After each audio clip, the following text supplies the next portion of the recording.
Good morning, everybody. Vanessa Kim here. I'm coming to you from my beautiful park this morning. The water is gorgeous out there and it's a lovely day. So today I'm talking about 3 mistakes that we make when we're building our capsule wardrobes. And this is for all Kibbe types. I'm a soft dramatic, but we've all got to look at 3 important things when we're trying to build a wardrobe so that we don't waste our money buying the wrong clothes.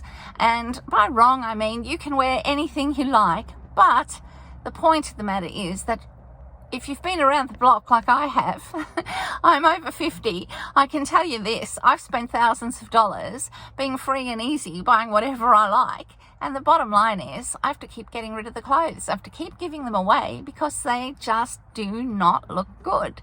And so the Kibbe system for me has turned out to be the biggest godsend, and so I like to follow the principles of the Kibbe system because it really works.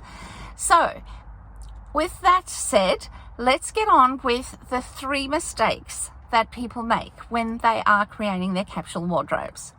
Now, the first one is all about color, because when you figure out what your colors are, what colors look best on you, then you're going to be able to create a wardrobe that's going to build on that color or those colors. So if you haven't watched the video that I've done 2 videos on the Zyla color system, which I think is the best one, mainly because it's the easiest without having to go and get your colors done by a stylist. I do think knowing what your colors are an exceptionally important part of you creating a good wardrobe. Because if you just start creating all different colors that actually don't suit you, then the pieces could be a real waste of time, and also they won't coherently work together. So I recommend that you sort out what your colors are, and then you can start having a little system of going out and buying clothes based on your colors. Now, just to recap on that video, which, as I said, I'll put it in the comments below, the main thing is that you can use your body to dictate what your colors are. You know, you're not getting somebody else telling you this. This is really who you are. So if you go and you squeeze the top of your finger, you'll find that that's your red, and that is the perfect red. And whenever you wear lipstick that's in that color, or you purchase clothing in that color, you're going to find that it is just going to bring you alive. And Zyla calls that your romantic color. And I actually wore an outfit in my cranberry red, a little bit deeper than what my red is, but you know, you've still got to find the things in the shops. And I wore that to my nephew's engagement party, and I absolutely felt fantastic in it. And it ticked all the boxes. So that particular red is perfect because it's a romantic color. So the event that I wore it to is also in line with the color. And so color is not just about your personal seasonal colors, but it's also about which colors to wear to different events. Now, again, you can wear whatever colors you want to events. This is not to try and restrict you. And I see people getting all hooked up on, oh, you know, I'm feeling restricted. For God's sake, what are you feeling restricted for? You can do whatever you like. I just don't get that, sorry. Anyway, so the basic thing is that you're just going to find there is a psychology of colors. Okay, so the psychology of colors is a red is a romantic color. This is a construct, a social construct in our world, but there's a kind of congruence to it. You know, I come from an advertising background, so colors were very vital to what we put on different ads as to what is attractive and what's not. So you'll find that colors are extremely important in your wardrobe if you want to be at that top-notch styling system. Then, you know, listen to this, because Zyla's amazing.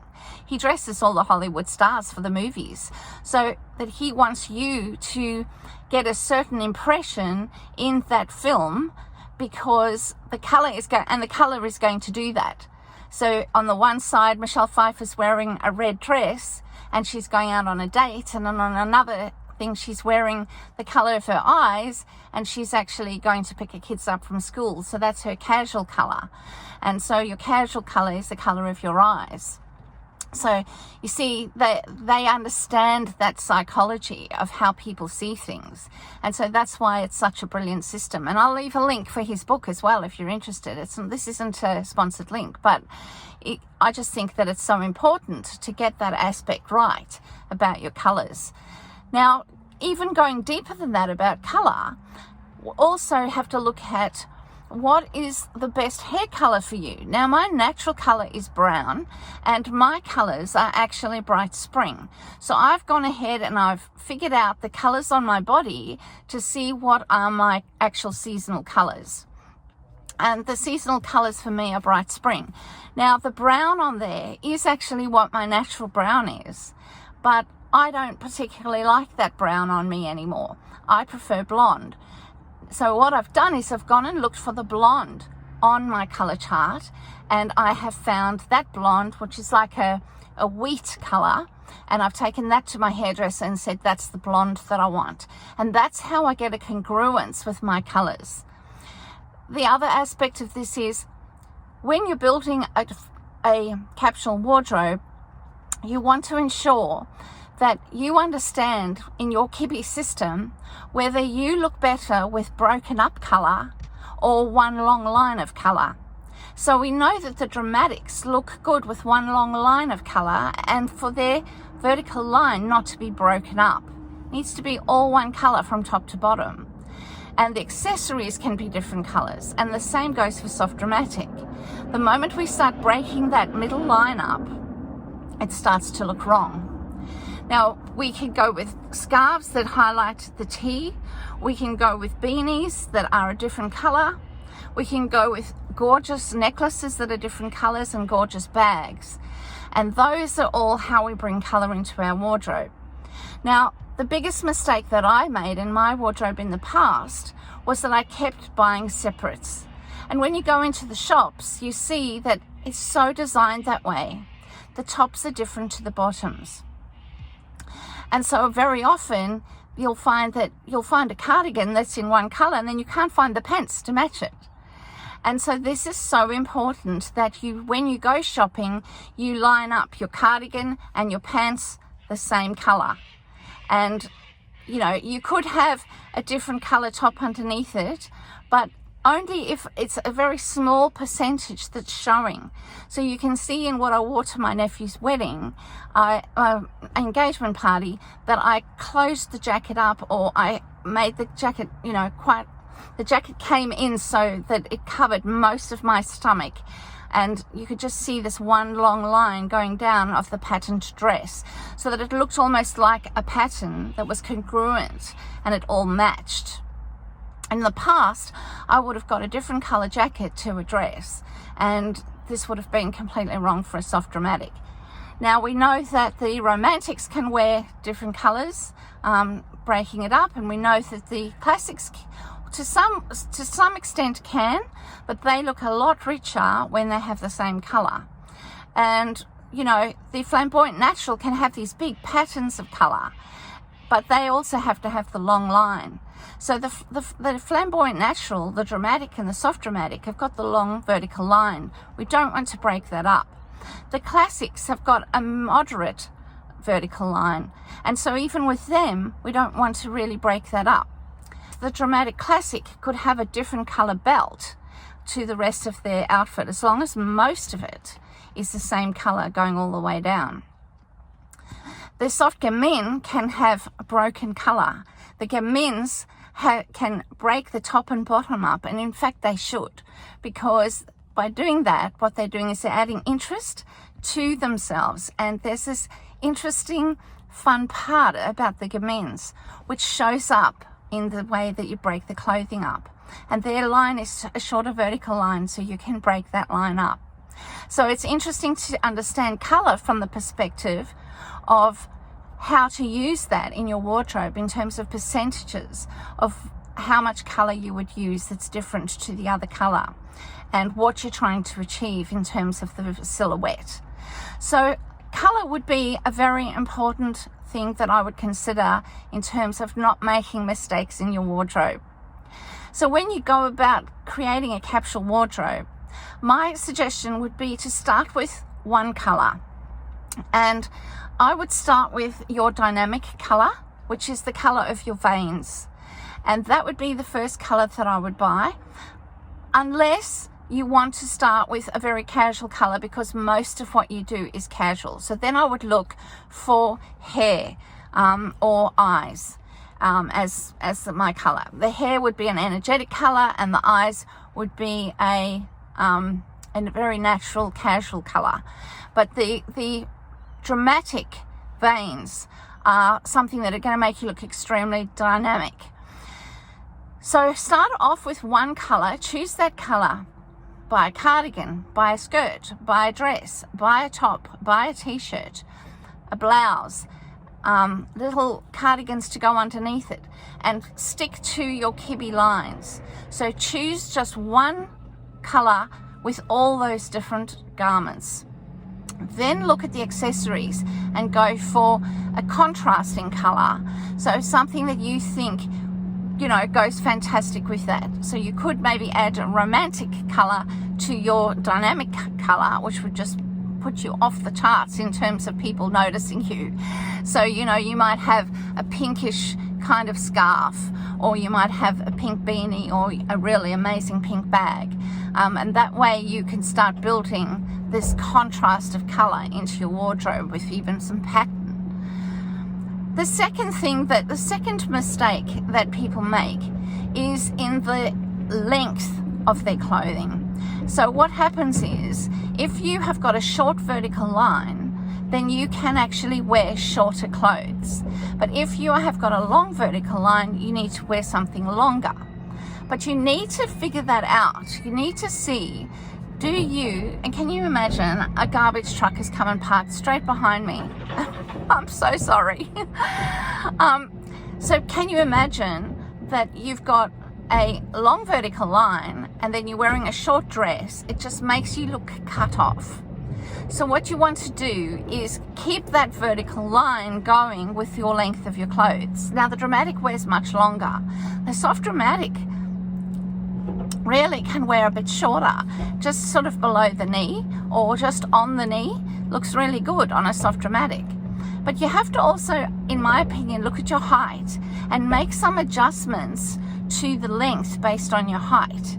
So if I'm 5'7", which isn't the tallest of soft dramatics, and I find that when I wear my dress that's just too long calf length, even though I wore that to my nephew's wedding, and I thought it was beautiful, but the more that I compare it with another dress that was just slightly shorter, I feel like that is more me. So you can look in the mirror and just start to assess the length, the height of yourself and the length that you're trying to create, and see what's working in terms of that. So the romantics, the classics, the gamines, they can wear shorter dresses, and the flamboyant naturals really look good with it from going all the way down to the floor. They've got the biggest, longest vertical line, and dramatics as well. So that should give you a pretty good idea about length, but focus on that because it makes a huge difference to how you look.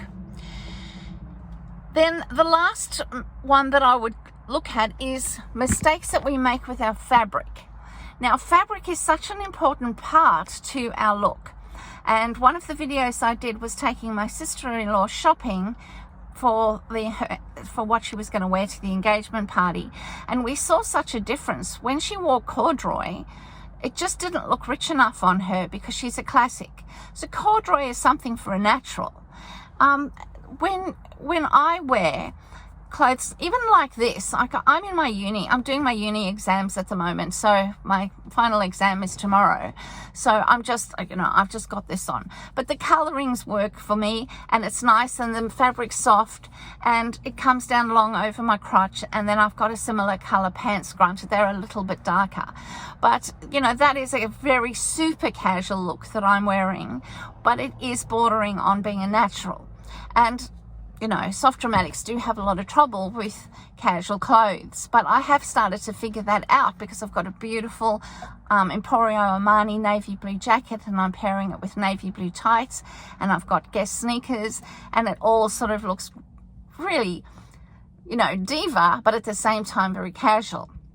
But this is like, you know, this is almost pajamas. And I'm sorry I'm wearing this today, but the actual other video I did, there was some technical problems with it and it hasn't worked. So I'm quickly trying to put one out here for you and repeat that. And I just don't have time to get dressed up for this video because of my exams. I got 2 distinctions, by the way, for my essays, so I'm happy. So fabric is such an important thing. And as you can see here, this is what a natural would wear. And so it's never going to be perfect for a soft dramatic, because the soft dramatic, though they must wear soft, moderately weighted fabric, we also need to have it looking slightly diva.